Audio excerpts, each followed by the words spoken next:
नमस्कार, आप सभी का स्वागत डीडी न्यूज पर। आपके साथ मैं हूं मुकुल शर्मा। इस वक्त की तमाम बड़ी खबरों से आपको रूबरू कराएंगे, लेकिन सबसे पहले नजर डालते हैं हेडलाइंस पर। पीएम मोदी पर खड़गे के आपत्तिजनक बयान पर चुनाव आयोग से मिला भाजपा का प्रतिनिधिमंडल। खड़गे के खिलाफ उपयुक्त कार्रवाई की मांग, आयोग ने कार्रवाई का दिया आश्वासन।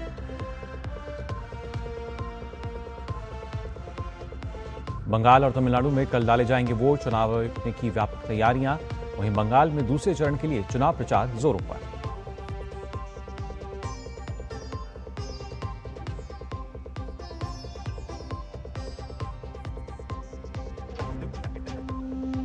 आईपैक रेड मामले में ममता बनर्जी के खिलाफ ईडी की याचिका पर सुप्रीम कोर्ट में सुनवाई आज।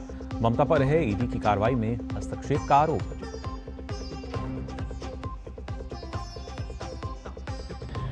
पहलगाम आतंकी हमले के पीड़ितों को पीएम मोदी समेत कई नेताओं ने दी श्रद्धांजलि। पीएम ने कहा, कभी कामयाब नहीं होंगे आतंकवादियों के नापाक मंसूबे।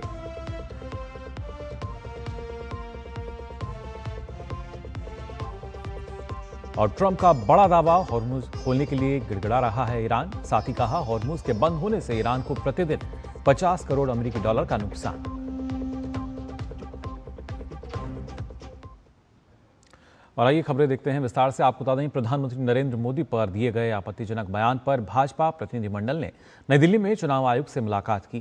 केंद्रीय मंत्री निर्मला सीतारमण, किरेन रिजिजू और अर्जुन राम मेघवाल के नेतृत्व में भाजपा के प्रतिनिधिमंडल ने चुनाव आयोग से कांग्रेस अध्यक्ष के खिलाफ उपयुक्त कार्रवाई करने की मांग की है। चुनाव आयोग ने खड़गे के खिलाफ कार्रवाई का आश्वासन दिया है। मुलाकात के बाद किरेन रिजिजू ने कहा कि हमने सख्त से सख्त कार्रवाई की मांग की है। सख्ती से सख्ती कार्रवाई किया जाए, हमने मांग किया है। और हमने ये भी मांग किया है कि मल्लिकार्जुन खड़गे जी, कांग्रेस पार्टी पूरा देश के लोगों से माफी मांगे और इलेक्शन कमीशन उपयुक्त कार्रवाई करना चाहिए। हमने कमीशन को रिक्वेस्ट किए है कि देश का कोई भी पॉलिटिकल पार्टी अगर इस तरह का भाषा का प्रयोग करेंगे तो ये हमारे पार्टी का, सरकार का विषय नहीं है। लोकतंत्र के लिए बहुत ही ये घिनौना हरकत है और लोकतंत्र को ये बहुत नीचे तरीके से कमजोर करने जा रहे हैं। इस दौरान वित्त मंत्री निर्मला सीतारमण ने कहा कि कांग्रेस की तरफ से प्रधानमंत्री का अपमान करने का एक पैटर्न रहा है और इस पैटर्न में कांग्रेस ने कोई बदलाव नहीं किया। उन्होंने चुनाव आयोग से इस मामले में सख्त कार्रवाई की मांग भी की। The leader of the opposition in Rajya Sabha has spoken in such condemnable words, and not just anywhere, not sitting with his friends. He went choosing an election-bound state, sitting there, addressing the media, and in that chose to call the Prime Minister a terrorist. It has been a pattern in the Congress party that they chose an abusive language against the Prime Minister. And they repeatedly use it. There's no change or correction in their course. They've not changed their approach.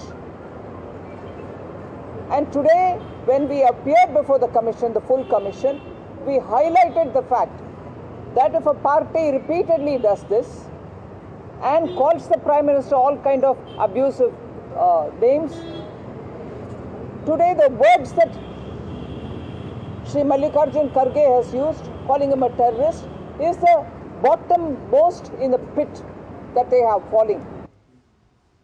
और बात विधानसभा चुनाव को लेकर, तमिलनाडु की सभी सीटों और पश्चिम बंगाल में पहले चरण का मतदान कल है। कल के मतदान के लिए चुनाव आयोग ने व्यापक तैयारियां की हैं ताकि चुनाव प्रक्रिया सुचारू और निष्पक्ष तरीके से संपन्न हो सके। बंगाल में पहले चरण के मतदान को देखते हुए सभी मतदान केंद्रों पर वेबकास्टिंग व्यवस्था के सुचारू संचालन का ट्रायल रन आज से शुरू हो गया है। यह प्रक्रिया राज्य के मुख्य चुनाव अधिकारी के कार्यालय से संचालित की जाएगी। केंद्रीय बलों, कोलकाता पुलिस, राज्य पुलिस और निर्वाचन आयोग के प्रतिनिधि मतदान के दिन बूथों से लाइव प्रसारण सुनिश्चित करने के लिए मिलकर काम करेंगे। इस पहल का उद्देश्य बूथ स्तर पर निगरानी को मजबूत करना और पारदर्शी मतदान प्रक्रिया सुनिश्चित करना है। निर्वाचन आयोग दिल्ली से इस ट्रायल रन के हर चरण की स्वयं निगरानी करेगा। इसके अलावा अनियमितताओं और हिंसा को रोकने के लिए कई कदम उठाए गए हैं, जिनमें अर्धसैनिक बलों की बड़े पैमाने पर तैनाती शामिल है। आवश्यकता पड़ने पर अतिरिक्त बल भी तैनात किए जाएंगे। पहले चरण के लिए आवश्यकता पड़ने पर 25 और 27 तारीख को पुनर्मतदान कराया जा सकता है, जबकि दूसरे चरण के लिए ये 1 और 3 तारीख को हो सकता है। यदि आयोग को लगता है कि गड़बड़ियों पर प्रभावी नियंत्रण नहीं हो पाया है और विभिन्न विधानसभा क्षेत्रों से कई शिकायतें मिलती हैं, तो वह पूरी विधानसभा के परिणाम भी रोक सकता है। इस बीच अर्धसैनिक बल मतदाताओं में विश्वास पैदा करेंगे और ये सुनिश्चित करेंगे कि वे बिना किसी डर के अपने मत का प्रयोग कर सकें। जरूरत पड़ने पर मतदाताओं को सुरक्षित रूप से मतदान केंद्र तक पहुंचाने की व्यवस्था भी की गई है। और पश्चिम बंगाल में दूसरे चरण के चुनाव के लिए प्रचार ने जोर पकड़ लिया है। भाजपा के दिग्गज स्टार प्रचारक पश्चिम बंगाल में एक के बाद एक चुनावी रैली कर रहे हैं। आज भाजपा के वरिष्ठ नेता और केंद्रीय मंत्री अमित शाह उत्तर 24 परगना के दमदम में पहली चुनावी जनसभा करेंगे। ये जनसभा न्यू बैरकपुर अग्रदूत मैदान में होगी। इसके बाद वे बानीपुर हाबड़ा के doctor BR Ambedkar sports ground में चुनावी रैली को संबोधित करेंगे। साथ ही वे हुगली के स्तब्धग्राम में चुनावी जनसभा भी करेंगे। इसके बाद शाम 5:15 बजे कोलकाता के सोनापुर में उनका रोड शो का कार्यक्रम है। ये रोड शो सोनापुर मोड़ से शुरू होगा। साथ ही उत्तर प्रदेश के मुख्यमंत्री योगी आदित्यनाथ आज हावड़ा के जोरांस्को, चकदाहा और उदय नारायणपुर में अलग अलग रैलियां करेंगे। वहीं असम के मुख्यमंत्री भी हिमंता बिस्वा शर्मा कालना और बोंगाव दक्षिण में जनसभा करेंगे। वे वर्तमान में रोड शो में भी भाग लेंगे। पश्चिम बंगाल की मुख्यमंत्री ममता बनर्जी से जुड़े मामले में आज सुप्रीम कोर्ट में अहम सुनवाई होगी। प्रवर्तन निदेशालय यानी ईडी ने उनके खिलाफ याचिका दायर की है, जो इंडियन पॉलिटिकल एक्शन कमेटी यानी आईपैक पर हुई छापेमारी से जुड़ी हुई है। ईडी ने याचिका में सीएम ममता बनर्जी, डीजीपी राजीव कुमार और कोलकाता पुलिस कमिश्नर मनोज कुमार को पक्षकार बनाते हुए उनके खिलाफ एफआईआर दर्ज किए जाने की मांग की है। ममता बनर्जी पर आरोप है कि उन्होंने ईडी की कार्रवाई में हस्तक्षेप किया था। दरअसल 8 जनवरी को ईडी ने कथित कोयला तस्करी घोटाले से जुड़े मनी लॉन्ड्रिंग मामले में आईपैक के दफ्तर और अन्य ठिकानों पर छापे मारे थे। एजेंसी का आरोप है कि इस दौरान ममता बनर्जी 100 से अधिक पुलिसकर्मियों और वरिष्ठ अधिकारियों के साथ मौके पर पहुंची। ईडी के अनुसार उन्होंने तलाशी के दौरान बिना अनुमति के लैपटॉप, मोबाइल फोन और चुनावी डेटा से जुड़े महत्वपूर्ण दस्तावेज हटाए। इस मामले की सुनवाई पर सबकी नजरें टिकी हैं, क्योंकि ये जांच प्रक्रिया में कथित हस्तक्षेप और अधिकारों के दायरे जैसे अहम सवाल उठाता है। और पश्चिम बंगाल में जैसे जैसे चुनाव के दिन नजदीक आ रहे हैं, मुख्यमंत्री ममता बनर्जी के आरोपों की सूची लंबी होती जा रही है। इस बार उन्होंने भवानीपुर में फर्जी मतदान की आशंका जताई है। उन्होंने भवानीपुर के 63 74 और 77 नंबर वार्डों में केंद्रीय बलों के जरिए फर्जी मतदान कराने का गंभीर आरोप लगाया है। इसके साथ ही उन्होंने ये भी कहा कि दूसरे चरण में अपने क्षेत्र के मतदान के दौरान किस तरह वह देश विदेश के कैमरों के फोकस में रहेंगी। दूसरे चरण का मतदान उत्तर 24 परगना के जगदल में भी होना है। यहाँ एक चुनावी सभा के दौरान धमकी भरे अंदाज में ममता ने कहा कि मैं ईंट का जवाब मैं पत्थर से देती हूँ। चुनाव के दिन मेरे क्षेत्र के 63, 74 और 77 नंबर वार्डों में सेंट्रल फोर्स लगाकर फर्जी वोट कराने की योजना बनाई गई है। ऐसा जवाब दूंगी कि समझ जाओगे, तुम मुझे नहीं जानते, जहां भी तुम गड़बड़ी करोगे मैं वहां पहुंच जाऊंगी। ममता ने कहा कि अगर मुझे बैन किया गया तो पूरा देश और पूरी दुनिया मुझे देखेगी। मैं घर पर बैठकर सत्याग्रह करूंगी, पूरे देश और दुनिया में हलचल मच जाएगी।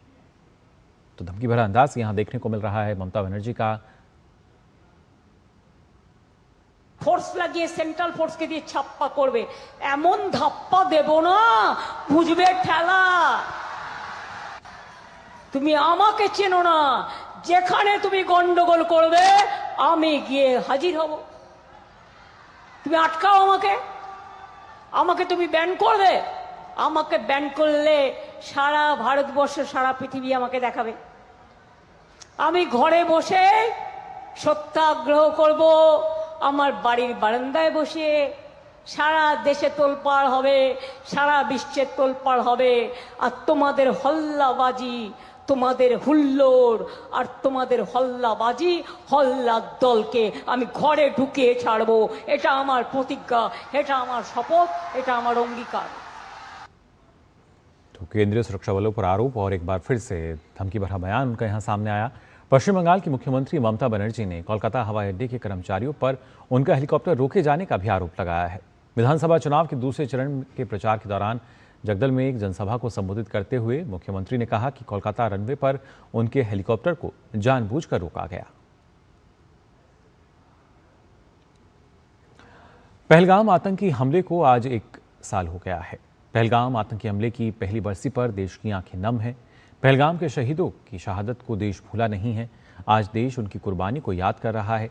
प्रधानमंत्री नरेंद्र मोदी ने पहलगाम आतंकी हमले की पहली बरसी पर कहा कि भारत आतंकवाद के किसी भी रूप के आगे कभी नहीं झुकेगा और आतंकवादियों के नापाक इरादे कभी सफल नहीं होंगे। प्रधानमंत्री ने सीधे तौर पर कहा कि दुख की इस घड़ी में उनकी संवेदनाएं शोकाकुल परिवारों के साथ हैं। साथ ही उन्होंने कहा कि एक राष्ट्र के रूप में हम शोक और दृढ़ संकल्प में एकजुट हैं।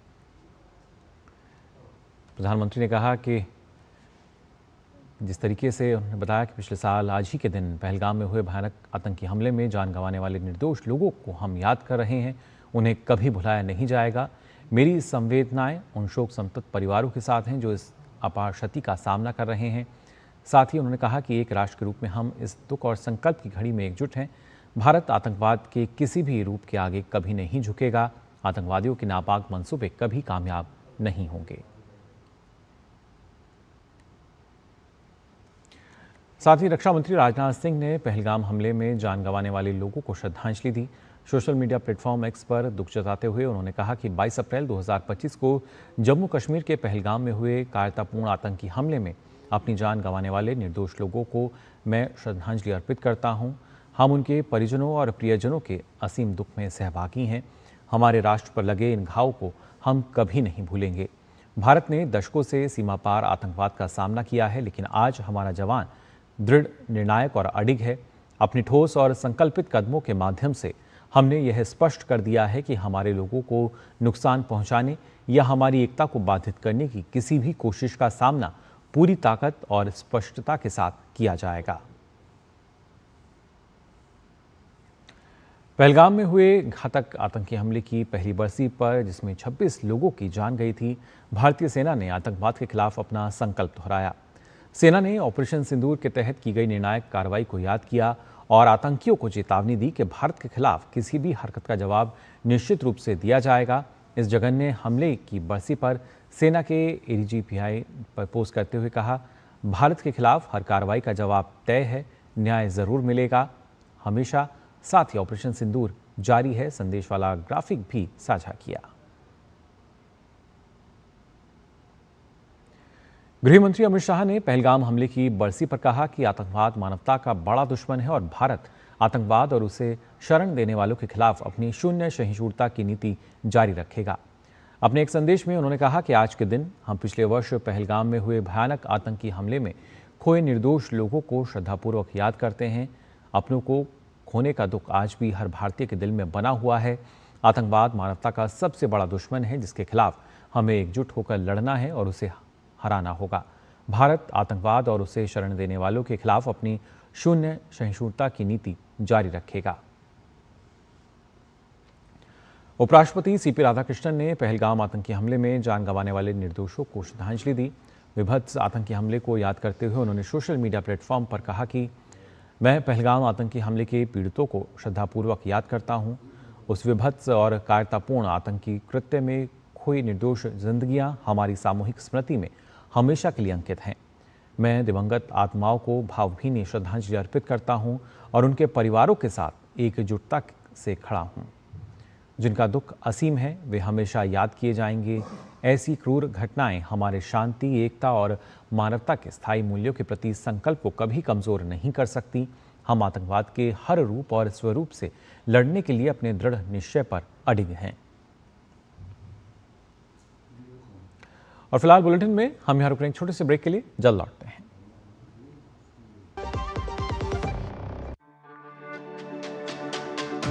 मेरी पसंद, मेरी पसंद, मेरी पसंद, मेरी पसंद, हमारी पसंद, हम सबकी पसंद। मजबूत देश का मजबूत सरिया हो गया स्टील। ब्रेक के बाद आप सभी का एक बार फिर स्वागत। डीडी न्यूज़ पर आइए खबरों में आगे बढ़ते हैं। जम्मू कश्मीर के तंगधार में 22 अप्रैल 2025 को पहलगाम में हुए आतंकवादी हमले की पहली बरसी पर 2000 से ज़्यादा छात्रों और सिविल सोसाइटी के सदस्यों ने एकजुटता मार्च निकाला।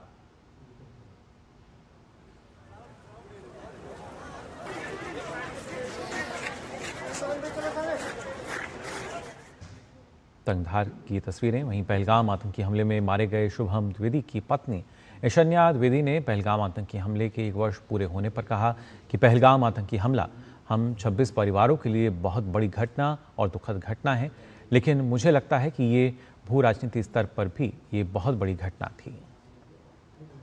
ये एक ऐसी घटना है जिसने सिर्फ हम 26 परिवार नहीं अफेक्ट किए हैं, इस पूरे देश को और पूरी दुनिया को कहीं ना कहीं इफेक्ट किया है। जिस तरीके से हमारे देश ने कदम उठाए हैं इस अटैक के बाद, ऑपरेशन सिंदूर हो चाहे ऑपरेशन महादेव हो, बहुत ज़रूरी है कि हम ऐसे कदम उठाते रहें जो हमेशा आतंकवाद के ख़िलाफ़ हो, जब तक आतंकवाद पूरी तरीके से ख़त्म नहीं हो जाता। क्योंकि ये देश कई बार आतंकवाद से परेशान हो चुका है। अब इट्स हाई टाइम कि हमें उनकी आंखों में देख के बोलना ज़रूरी है कि अब हमें बर्दाश्त नहीं है और हम पूरी तरीके से आतंकवाद ख़त्म करेंगे। गुरेज के राजदान दर्रे पर पर्यटकों के एक समूह ने 22 अप्रैल 2025 को पहलगाम में हुए आतंकी हमले के पीड़ितों को श्रद्धांजलि दी। इस मौके पर हमले की पहली बरसी मनाई गई। पर्यटकों ने अपना दुख भी व्यक्त किया। हमको यहाँ का माहौल बहुत बढ़िया लगा, एकदम घर जैसा। कुछ ऐसा परिस्थिति दिखने में आई नहीं है हमको।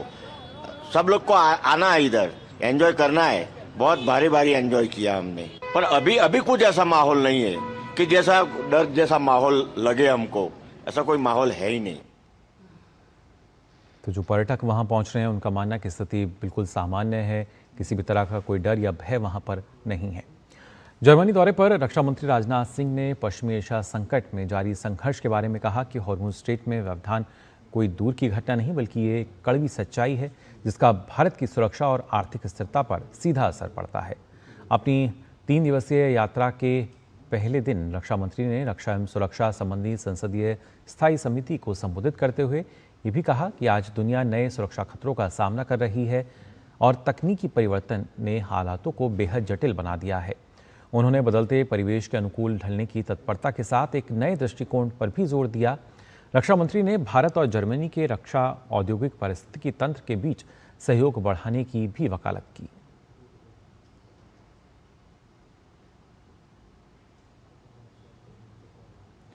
आपको बता दें, रक्षा मंत्री राजनाथ सिंह ने इस दौरान पश्चिमी एशिया संकट पर अपनी चिंता भी जताई। 3 दिवसीय जर्मनी के दौरे पर आपको बता दें राजनाथ सिंह हैं और साथ ही साथ उन्होंने बताया कि जो फिलहाल स्थिति बनी हुई है ये दूर की घटना नहीं है, बल्कि इसका सीधा असर कहीं ना कहीं भारत पर किस तरीके से पड़ता है, कैसे प्रभावित होता है, उसका जिक्र उन्होंने किया। साथ ही अपनी इस 3 दिवसीय यात्रा पर आज उन्होंने बर्लिन स्थित भारतीय दूतावास में आयोजित भारतीय समुदाय के कार्यक्रम में हिस्सा लिया। उन्होंने वहां मौजूद भारतीयों के साथ बातचीत की। रक्षा मंत्री ने जर्मनी की अर्थव्यवस्था को खड़ा करने में भारतीयों के योगदान का भी जिक्र किया। उन्होंने जर्मनी के साथ पूरे हो रहे औपचारिक राजनयिक संबंधों को खास बताया। तो इस समय वर्ल्ड की टॉप 3 इकोनॉमीज में हमारा जर्मनी इस समय खड़ा है। यहाँ पर जर्मनी के जो मूल निवासी हैं उनका कंट्रीब्यूशन है, वहीं पर किसी न किसी हद तक हमारे इंडियन डायस्पोरा के भी मित्रों का कंट्रीब्यूशन है। इस सच्चाई को भी कोई नकार नहीं सकता है। और साथियों, मैं मानता हूं कि अपने आप में एक अचीवमेंट है कि भारत और जर्मनी के रिलेशंस समय के साथ धीरे धीरे मजबूत होते गए और आज हमारे जर्मनी के साथ बहुत ही अच्छे रिलेशंस हैं। इस साल जो हमारे जर्मनी के साथ फॉर्मल डिप्लोमेटिक रिलेशंस हैं उसके 75 ईयर्स पूरे हो रहे हैं। इसीलिए मैंने कहा कि यह बहुत ही खास है। रक्षा मंत्री ने इस दौरान कहा कि भारत और जर्मनी केवल राजनीतिक और रणनीतिक संबंध ही साझा नहीं करते, बल्कि अपनी कला और संस्कृति को भी बड़े उत्साह के साथ साझा करते हैं। भारत और जर्मनी के बीच एक ऐसे रिश्ते बने हैं जो कि लगातार आगे बढ़ रहे हैं और इंडिया और जर्मनी केवल पॉलिटिकल और स्ट्रेटेजिक रिलेशंस ही शेयर नहीं करते हैं, बल्कि अपने आर्ट एंड कल्चर को भी बड़े उत्साह के साथ शेयर करते हैं। साथियों, पिछले 7 डिकेड्स में हमारे संबंध हर सेक्टर में जर्मनी के साथ मजबूत हुए। आज जर्मनी यूरोप में भारत का सबसे बड़ा व्यापारिक साझेदार बन गया है, ट्रेड पार्टनर। और भारत में आज 2000 से अधिक जर्मन कंपनियां एक्टिव हैं जो ऑटोमोबाइल, इंजीनियरिंग और केमिकल, फाइनेंस और टेक्नोलॉजी जैसे क्षेत्रों में अपना मेजर कंट्रीब्यूशन दे रही हैं। रक्षा मंत्री ने कहा कि पीएम मोदी के नेतृत्व में आज अंतर्राष्ट्रीय मंच पर भारत की छवि और प्रभाव सशक्त हुआ है। उन्होंने कहा कि आज भारत सबसे तेजी से आगे बढ़ने वाली अर्थव्यवस्था बन चुका है। और जैसा कि आप लोग जानते हैं कि भारत में प्रधानमंत्री हमारे मोदी जी के नेतृत्व में जो सरकार काम कर रही है, उसको जून महीने में लगभग 12 वर्ष पूरे हो रहे हैं। 12 वर्ष। और इन 12 वर्षों में कैसा परिवर्तन आया है मुझे बतलाने की जरूरत नहीं है। इस सच्चाई को तो आप स्वीकार ही करेंगे कि इंटरनेशनल कम्युनिटी में भारत के बारे में एक परसेप्शनल चेंज आया है। लोगों की धारणा बदल गई है। लोग इंटरनेशनल कम्युनिटी में भी यह मानने लगे हैं कि भारत तब पहले वाला भारत नहीं रहा। भारत आज one of the fastest growing economy बन चुका है। सर्वाधिक तेजी से आगे बढ़ने वाली अर्थव्यवस्थाओं में आज भारत खड़ा है। और आइए बात कर लेते हैं केदारनाथ धाम की। सर्दियों में 6 माह तक बंद रहने के बाद आज सुबह केदारनाथ मंदिर के कपाट श्रद्धालुओं के लिए फिर खोल दिए गए। 11,000 फीट से अधिक की ऊंचाई पर रुद्रप्रयाग जिले में स्थित 11वें ज्योतिर्लिंग के कपाट सुबह 8 बजे खोले गए और इस मौके पर मंदिर प्रांगण में हजारों श्रद्धालुओं के साथ उत्तराखंड के मुख्यमंत्री पुष्कर सिंह धामी भी मौजूद रहे। कपाट खुलने के मौके पर अपार उत्साह से भरे श्रद्धालु बम बम भोले और जय बाबा केदार के जयकारे लगा रहे थे। इस मौके पर भगवान शिव के धाम को विभिन्न प्रकार के फूलों से सजाया गया, जहां अत्यंत मोहक रूप से लिखे सदाशिव ने भक्तों को बहुत आकर्षित किया। 19 अप्रैल को अक्षय तृतीया के पर्व पर गंगोत्री और यमुनोत्री की धाम के कपाट भी खोले गए थे। उत्तराखंड के 4 धामों में शामिल बद्रीनाथ धाम के कपाट कल खुलेंगे और इसी के साथ इस वर्ष की 4 धाम यात्रा की पूरी तरीके से विधिवत शुरुआत हो जाएगी। हर साल सर्दियों में चारों धामों के कपाट बंद कर दिए जाते हैं, जो अगले साल अप्रैल या मई में दोबारा श्रद्धालुओं के लिए खोले जाते हैं। 6 माह के यात्रा सीजन के दौरान देश विदेश से लाखों श्रद्धालु इन धामों के दर्शन के लिए पहुंचते हैं। पिछले साल 51 लाख से अधिक श्रद्धालुओं ने इन धामों में दर्शन किए थे। और श्री केदारनाथ धाम के कपाट खुलने के अवसर पर प्रधानमंत्री नरेंद्र मोदी ने एक शुभकामना संदेश सोशल मीडिया के जरिए दिया। उन्होंने लिखा, देवभूमि उत्तराखंड की पवित्र धरती पर आज श्री केदारनाथ धाम के कपाट पूरे विधि विधान के साथ हम सभी श्रद्धालुओं के लिए खोल दिए गए हैं। केदारनाथ धाम और 4 धाम की यह यात्रा हमारी आस्था, एकता और समृद्ध परंपराओं का दिव्य उत्सव है। इन यात्राओं से हमें भारत की सनातन संस्कृति के दर्शन भी होते हैं। इसी के साथ एक पत्र साझा कर प्रधानमंत्री ने अपनी भावनाएं व्यक्त की। इस पत्र में उन्होंने 5 संकल्पों के बारे में बात की। ये संकल्प स्वच्छता, प्रकृति पर्यावरण के प्रति संवेदनशीलता, सेवा, सहयोग और एकता पर बल, वोकल फॉर लोकल को बढ़ावा और साथ ही अनुशासन, सुरक्षा और मर्यादा का पालन करने पर जोर देते हैं।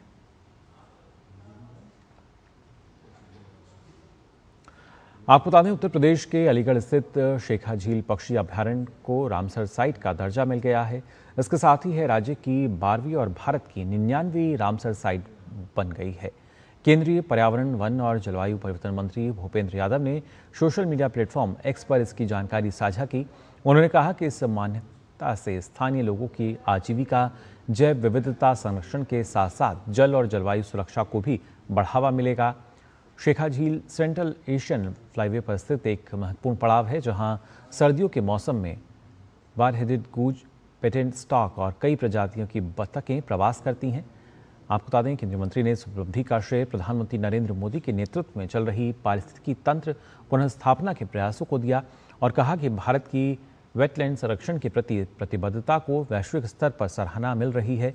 साथ ही उन्होंने लोगों से अपील की कि वे अवसर मिलने पर शेखा झील का दौरा जरूर करें। तो यहाँ 99वीं साइट जो है वो मिल गई है। और इसी से जुड़ी एक और खबर की अगर बात की जाए, जी हाँ, आज विश्व पृथ्वी दिवस है। एक ऐसा दिन जो हमें याद दिलाता है कि हमारी धरती की रक्षा करना हम सभी की साझा जिम्मेदारी है। इसका उद्देश्य साफ है, पर्यावरण संरक्षण के प्रति पूरी दुनिया का ध्यान आकर्षित करना और हर पीढ़ी को भविष्य के लिए एक स्वस्थ और बेहतर धरती बनाने के लिए प्रेरित करना। आप देखिए रिपोर्ट, दीजिए अनुमति। नमस्कार। धरती की रक्षा करना हर पीढ़ी की जिम्मेदारी है। पृथ्वी दिवस के मौके पर लाखों लोग एक साथ आकर जलवायु परिवर्तन, ग्लोबल वार्मिंग, प्रदूषण और जैव विविधता में कमी जैसे गंभीर मुद्दों पर जागरूकता बढ़ाते हैं। इस साल की थीम है हमारी शक्ति हमारा ग्रह, यानी असली बदलाव की शुरुआत व्यक्ति और समाज से होती है। इसमें नवीकरणीय ऊर्जा अपनाने, सामुदायिक प्रयासों को मजबूत करने और रोजमर्रा के छोटे छोटे कदमों से जलवायु परिवर्तन से लड़ने पर जोर दिया गया है। Himalayas provides the water, the food and the ecological stability for a quarter of the world's population. So when you look at those numbers, it's imperative that if you're trying to celebrate an Earth Day, then you need to celebrate or at least think about and look at the concerns of the Himalayas. What has happened in the past, what is the ongoing activity and how it could be having impacts which are irreversible. And therefore it becomes important to have a responsible thought process and plan for the future of the Himalayas. यह theme यह भी बताती है कि सामूहिक प्रयासों से पर्यावरण नीतियों में बदलाव जरूरी है। प्लास्टिक प्रदूषण कम करना और स्वच्छ ऊर्जा के साथ एक टिकाऊ भविष्य की ओर बढ़ना। आज पृथ्वी दिवस 190 से ज्यादा देशों में मनाया जाता है। इसकी शुरुआत 1970 में हुई थी, जब पर्यावरण को हो रहे नुकसान को लेकर चिंता बढ़ने लगी थी। हर छोटा कदम मायने रखता है, जैसे जीवाश्म ईंधन का कम इस्तेमाल, पानी बचाना, रिसाइकलिंग को बढ़ावा देना, जैव विविधता की रक्षा और टिकाऊ जीवन शैली अपनाना। क्योंकि धरती की रक्षा करने का कोई विकल्प ही नहीं है। यह हमारे अस्तित्व, सेहत और भविष्य के लिए बेहद जरूरी है। तापस भट्टाचार्य की रिपोर्ट, डीडी न्यूज।